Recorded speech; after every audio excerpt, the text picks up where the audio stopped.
Thank you for your interest in the West-Wide Energy Corridor Regional Reviews. The home page for this project is located at corridoreis.anl.gov, and the content of the website is changed frequently. If you consult the Regional Review page, you can learn more about what the reviews are and the boundaries of the regions. At the top left are links for different regions, and more will be added as time continues. You can subscribe to receive email updates, or you can go directly to the online input form. First, let's go to the Regions 2 and 3 page.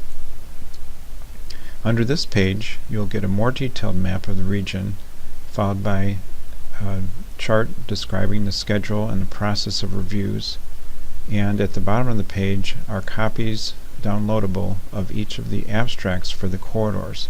Each corridor has a number that represents the beginning and ending node for the corridor, and there's a detailed document that describes many of the characteristics of the corridor. Let's go to the online input form.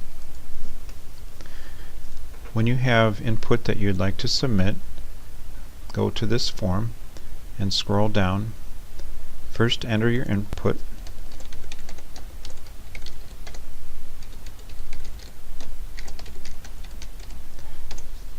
Giving your information.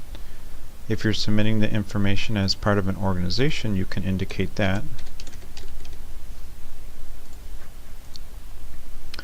And then give us the geographic scope for your comment. Right now we're looking for input for regions 2 and 3, so that's highlighted. And if you click that choice, you'll see that there's some further choices. The more specific you can be about the location that your comments pertain to, the more helpful they'll be towards specific siting decision making. But of course, general comments and other comments are welcome as well. If you choose specific Region 2 and 3 corridors, a form opens with that map, and you can choose corridors from Regions 2 or 3 from the list.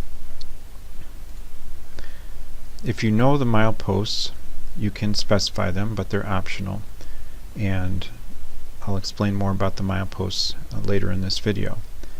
You can again access the abstract. It contains quite a bit of information that's already been put together for that corridor. You can also click Add and comment on more than one corridor at a time, or another milepost range in the same corridor. Once you've done that, you can move on to the Topics section. Here you can click on a particular topic that you would like to comment on. You can click as many topics as you like, and then you have your input section. Here you can enter information by typing or pasting into this window.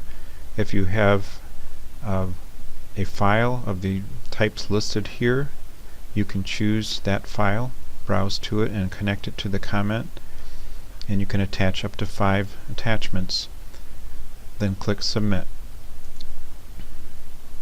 When you click Submit, your comment will be given a number, and you'll receive an email containing the content of your comment as well as instructions to use that number for any further discussion regarding it.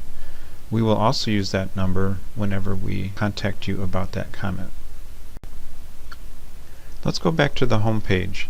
At the top right of the page, you'll notice a link to the corridor mapping tool and a fact sheet about it. There's also a Maps and Data page where you can obtain GIS data of the corridors and some related layers, some general maps, and also a link to the corridor mapping tool. When I click that link, and I have to have pop-ups enabled, the corridor mapping tool launches with a splash screen showing both the opportunity to register and to log in. Since this video is focused on the comment tool, I'll skip some of the details, and you need to consult another video for the process for registering and also for some of the other ways that you would use the tool.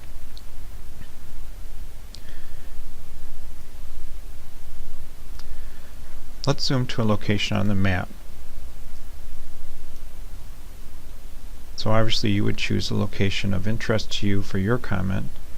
I'll simply pick a section of a corridor, and as I do so, you'll see that the name of the corridor is listed along with those mileposts that I mentioned earlier. They're just like a road mileposting system, and they span gaps in the corridor where it's not designated. Those numbers are not intended to suggest a particular route or anything except a means of addressing that location.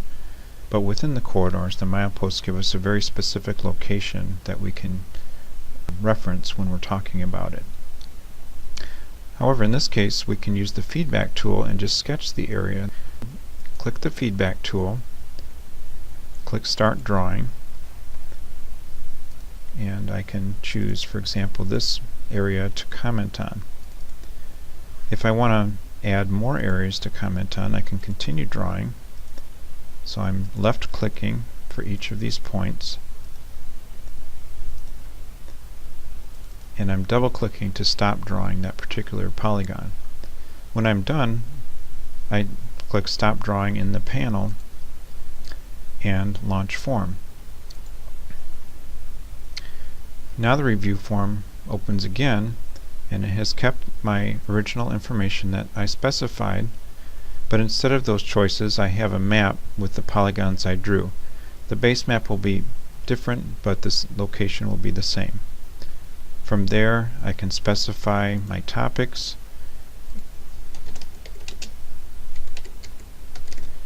I can type information, attach files, and submit my comment as before.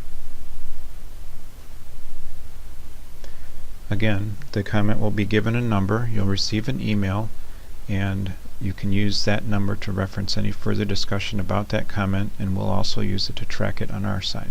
Thanks for your attention to this video. If we can answer any other questions, please email us at corridors@anl.gov.